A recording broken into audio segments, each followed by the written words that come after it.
కొయ్యంగి చేప కర్రీ అండి. ఇగురైతే చేశానండి. ఇలా ఒకసారి మీరు కూడా ట్రై చేయండి, చాలా బాగుంటుంది.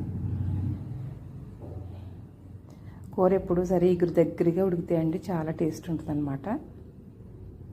కొంచెం ఆయిల్ ఎక్కువే పడుతుందంటే చేప కూడా బాగా కొవ్వుతూ ఉండడం వలన కొంచెం నూనె ఎక్కువ తీరిందండి. అయితే దానికి కావాల్సిన గసగసాలండి, ధనియాలు, లవంగాలు, అల్లం ముక్క, జీలకర్ర, ఎల్లుల్లిపాయలు, 4 పెద్ద సైజు ఉల్లిపాయలు తీసుకుని మిక్సీ పట్టేద్దామండి.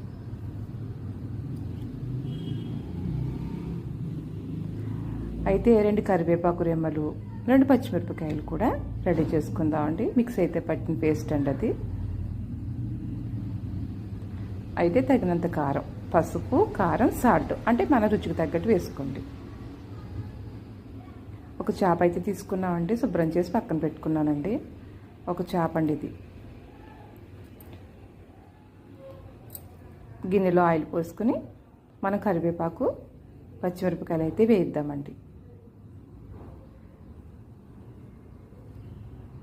అవి బాగా వేగాక ఉల్లి పేస్ట్ అయితే వేద్దామండి. మసాలాలు అన్నీ అందులోనే వేసాం కాబట్టి అది కూడా వేసి బాగా ఎర్రగా వేయించుకుని దాంట్లోనే బాగా వేగిపోయింది కదండి, అప్పుడు చేప ముక్కలు వేసుకుందామండి. చేప ముక్కలు అయితే వేసేసానండి. దాంట్లోనే పసుపు, కారం, సాల్ట్ మనం తీసుకున్నాం కదండి. ఎప్పుడైనా చేప ఏ కూర వండినా సరే ముందుగా మనం అన్నీ రెడీ చేసేసుకోవాలండి.